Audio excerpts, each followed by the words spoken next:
Praise the Lord. പ്രിയമുള്ളവരെ, ഞാൻ ദൈവത്തിന് സ്തോത്രം ചെയ്യുന്നു. ഇന്നത്തെ ദിവസം വീണ്ടും അനുഗ്രഹത്തോടെ കർത്താവിനെ മഹത്വപ്പെടുത്തി, കർത്താവിനോട് പ്രാർത്ഥിച്ച്, ദൈവവചനം ധ്യാനിച്ച് അനുഗ്രഹത്തോടെ ഈ പ്രഭാതത്തിൽ ഈ ഒരു ദിവസം ആരംഭിക്കുവാൻ വലിയവനായ ദൈവം നിങ്ങളെ സഹായിക്കട്ടെ. പ്രിയമുള്ളവരെ, ഇന്നലെ നാം ചിന്തിച്ചതുപോലെ തന്നെ ആരാധനയിൽ വലിയ സന്തോഷമുണ്ട്. ആരാധന എന്ന് പറയുന്നത് സന്തോഷത്തോടെ ആരാധിക്കുവാനുള്ളതാണ്.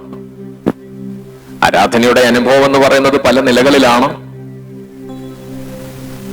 എന്നാൽ സന്തോഷത്തോടെ ആരാധിക്കുവാൻ കർത്താവ് നിങ്ങളെ സഹായിക്കും. അതിനുള്ള അത്ഭുത വഴികളെ കർത്താവ് തുറക്കും.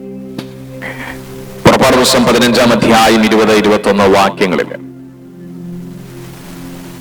അഹരോന്റെ സഹോദരി മിരിയാം എന്ന പ്രവാചകി കയ്യിൽ തപ്പെടുത്തു. സ്ത്രീകളെല്ലാവരും തപ്പുകളോടും നൃത്തങ്ങളോടും കൂടെ അവളുടെ പിന്നാലെ ചെന്നു.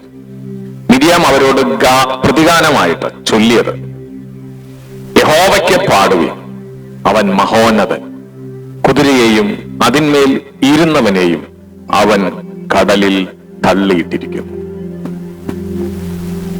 ഇവിടെ മിരിയാം തപ്പ് കയ്യിലെടുത്തിട്ട് എല്ലാ സ്ത്രീകളും മിരിയാമിന്റെ പുറകെ പുറപ്പെട്ട്, അതിനു മുൻപൊക്കെ മോശ കീർത്തനം പാടി. അപ്പോൾ മിരിയാം അവരോട് പറയുന്നതാണ്, കർത്താവിന് പാടുക, വർഷിപ്പ് ചെയ്യുക, പാടുക, കർത്താവിന് പാട്ട് പാടുക, ദൈവത്തെ ആരാധിക്കുക. കാരണം മിരിയാം തന്നെ പറയുന്നു, അവൻ മഹത്വത്തോടെ വിജയിച്ചു. മഹത്വത്തോടെ വിജയിച്ചത് കൊണ്ടാണ്. എന്താണ് ആ വിജയം എന്നറിയാമോ? കുതിരയെയും കുതിരക്കാരനെയും കടലിലെറിഞ്ഞു.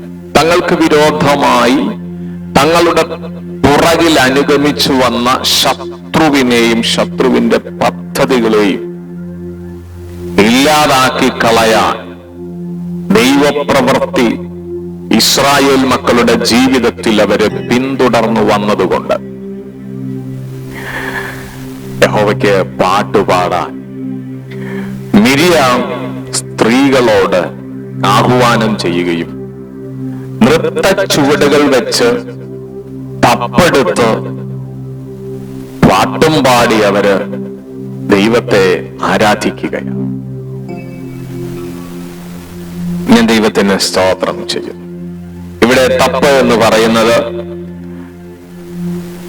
എബ്രായ വാക്കിൽ തോഫ് എന്നാണ്. തോഫ് എന്ന് പറഞ്ഞാൽ മരം കൊണ്ടുള്ള ഒരു ചട്ടക്കൂടില് രണ്ട് വശങ്ങളിലും തോലുകൊണ്ട് നിർമ്മിച്ചിട്ടുള്ള ഒരു ചെറിയ ചെണ്ടയാണ് ഈ തപ്പ് എന്ന് പറയുന്ന സാധനം.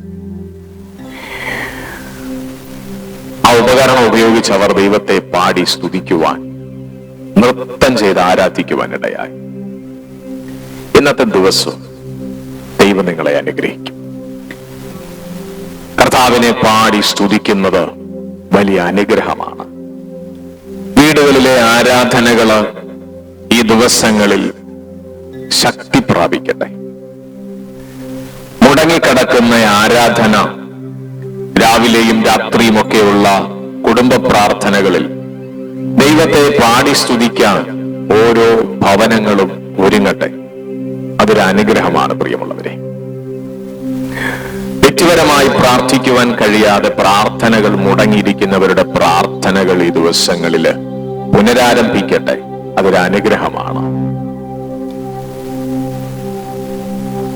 മിരിയാം ദൈവത്തെ ആരാധിച്ചതുപോലെ വർഷിപ്പ് ചെയ്യുന്ന, ആരാധിക്കുന്ന ഒരു ജനറേഷൻ ഈ നാളുകളിൽ ആത്മാവിലും സത്യത്തിലും ആരാധിക്കുന്ന ഒരു വലിയ ജനറേഷൻ ഈ ദിവസങ്ങളിൽ എഴുന്നേൽക്കട്ടെ. ജീവനുള്ള ദൈവത്തെ, എപ്പോഴും എന്നും എന്നേക്കും ജീവിക്കുന്ന ദൈവത്തെ ആരാധിക്കുവാൻ നമ്മുടെ ഹൃദയങ്ങൾ ഒരുക്കപ്പെടട്ടെ. അതൊരു അനുഗ്രഹമാണ്, അതൊരു വിടുതലാണ്. കർത്താവ് നിങ്ങളെ സഹായിക്കട്ടെ. നമുക്ക് ഒരുമിച്ച് പ്രാർത്ഥിക്കാം. സ്വർഗീയ പിതാവേ, മിരിയാം തപ്പെടുത്ത് സഹോദരിമാരോട് ആരാധനയ്ക്ക് നേതൃത്വം കൊടുത്തതുപോലെ, ഒരുമിച്ച് ആരാധിച്ചതുപോലെ ശത്രുവിന്റെ പദ്ധതികളെ പൊളിച്ചു കളഞ്ഞ് ഇസ്രായേൽ മക്കൾക്ക് വിജയം കൊടുത്തു. ആകയാൽ ഇസ്രായേൽ മക്കൾക്ക് വിജയം കൊടുത്ത ദൈവം ജീവിക്കുന്ന ദൈവമാണ്, അവന് പാടുവീൻ എന്ന് പറഞ്ഞ് മിരിയാം നേതൃത്വം കൊടുത്തതുപോലെ ഈ ദിവസങ്ങൾ ഞങ്ങളുടെ കുടുംബങ്ങൾ അങ്ങേ ആരാധിക്കുവാൻ ഉണരട്ടെ. സഭകൾ കർത്താവിന്റെ ആരാധനയിൽ ശക്തിപ്പെടട്ടെ. കുടുംബ പ്രാർത്ഥനകൾ, മുടങ്ങിയിരിക്കുന്ന പ്രാർത്ഥനകൾ വീണ്ടും പുനരാരംഭിക്കട്ടെ. ഈ ദൈവിക സന്ദേശം കേൾക്കുന്ന പ്രിയപ്പെട്ടവരുടെ വീടുകൾ, ഓരോ വീടും ഓരോ ആരാധനാലയങ്ങളായി മാറത്തക്ക നിലകളിൽ കർത്താവെ ശക്തമൊരു ആരാധന വെളിപ്പെടുന്ന ഭവനങ്ങളായി മാറട്ടെ. അത്ഭുതം ചെയ്യണം. പ്രാർത്ഥനകർത്തിനായി നന്ദി, യേശുവിൻ നാമത്തിൽ ആമേൻ. പ്രിയമുള്ളവരെ, നമ്മുടെ വീട് ഈ ജോലി ചെയ്തുകൊണ്ടിരിക്കുന്ന ടൈമിൽ അവിടെയും ദൈവത്തോട് പ്രാർത്ഥിക്കാം. ഹൃദയത്തിൽ ദൈവത്തിന് സ്തോത്രം ചെയ്ത് സ്തുതിക്കാം. നമ്മുടെ എല്ലാ മേഖലകളിലും ദൈവത്തെ മഹത്വപ്പെടുത്തുവാൻ കർത്താവ് സഹായിക്കട്ടെ. God bless you. ആമേൻ.